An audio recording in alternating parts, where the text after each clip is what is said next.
mean, he may be very happy in Miami. I don't want to make it sound like there's a massive difference there, but I do, from what I've been told, Phoenix is his preference, and I wasn't told that yesterday. I mean, that was circulating earlier this week. Okay. I want to ask you something because I think you said something about this yesterday, Wendy. Obviously, people wanted to know if KD and Kyrie were going to be able to play together somewhere else. What is the likelihood that happens? I think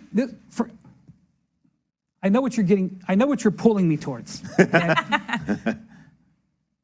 In the event that KD and Kyrie would have stayed together, which this was discussed within minutes after the trade demand, Right. there was only one place where it really makes sense, and that was the Lakers. Because nobody is going to look at this situation and say, well, let's replicate this. Let's import this, okay? But the Lakers are desperate. The Lakers don't have, well, we have this star or this star or this star or this star. And they had a package that could make it work. So in the event, and you know, the feasibility of the two of them staying together and playing for another team makes sense for the Los Angeles Lakers. The likelihood of that, so feasibility, let's think about the XY parabola or whatever. Well done. The feasibility way up here, the likelihood way down here. And so you know what happens with the Laker fans especially, you know, they hear that and like their eyes get real big and they get real excited. So it's, I mean, you can make it work in the trade machine, but it's not something that I think, I think we're probably already talked too much about it. I just think it was important for me to point out that the feasibility existed. Okay.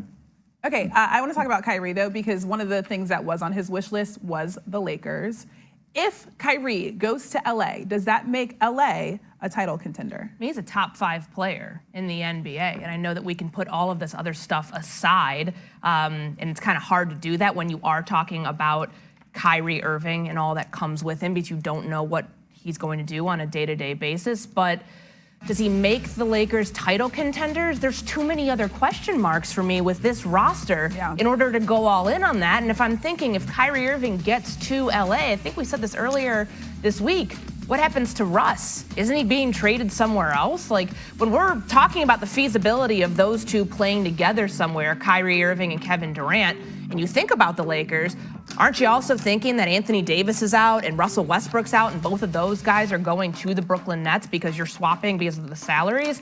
Like, I don't think the roster, let the turmoil of like what would happen on the court and in the locker room aside, I don't know that roster is good enough because there's no depth beyond that. We're already we're spending too much time way too much talking time about it. trying to talk myself into The reason this. is because if the Brooklyn Nets want a star, that's how you would get a star in Anthony Davis. Forget about Russell Westbrook. That's not relevant. That would just be ballast in a trade. But again, we're talking about it too much. Okay.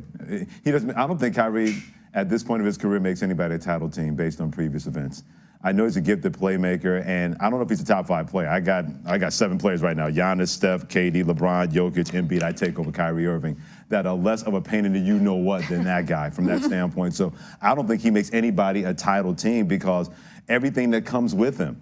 Kyrie Irving is a very special talent. The problem is that he believes his special talents will override everything else, or you're supposed to placate him. Well, how did that work in Boston? How did that work in Cleveland? How did that work in Brooklyn, where it became a colossal failure? So if you bring in Kyrie Irving and you have to clearly understand that you have to do these things, that leads to not being a title team. Well, this is the problem, Freddie. First off, he makes $36 million. It's hard to trade for a player who makes $36 million. Secondly, the Nets don't know what they're trading Kevin Durant for. They may not want to do a trade with Kyrie Irving that's going to take on money, right? Because you may take on a bunch of money when you do a Kevin Durant trade. You don't know what your books are going to look like. Okay. And then Kyrie wanted to be in Brooklyn. Look at the way he treated the dudes across the river there. What happens if he gets traded to a place he doesn't want to be this year? So, like, his value in a trade is just very low.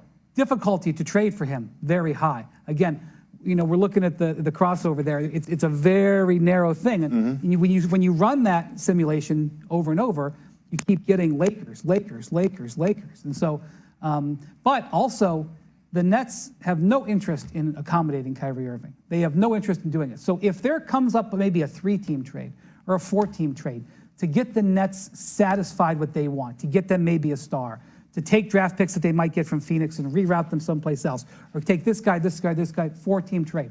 Kyrie might get thrown into that 4-team trade just as salary ballast. Yeah. Like, he's going to be used as a tool to help the Nets. He is not going to be used as a player to trade for value very unlikely they're going to get anything value, maybe a draft pick or two, and he's not going to be used to accommodate. And he's going to have to sit and wait for the Durant situation to play out, whether that takes 3 days or 3 weeks. And that's just the reality of it. But at the end of it, when all that smoke clears, it is true, he could be a Laker. That is definitely still on the table. I would like to say that Lakers title odds have moved dramatically since the news. So they were 22-1 last week, 18-1 right before the news, and now they're 10-1.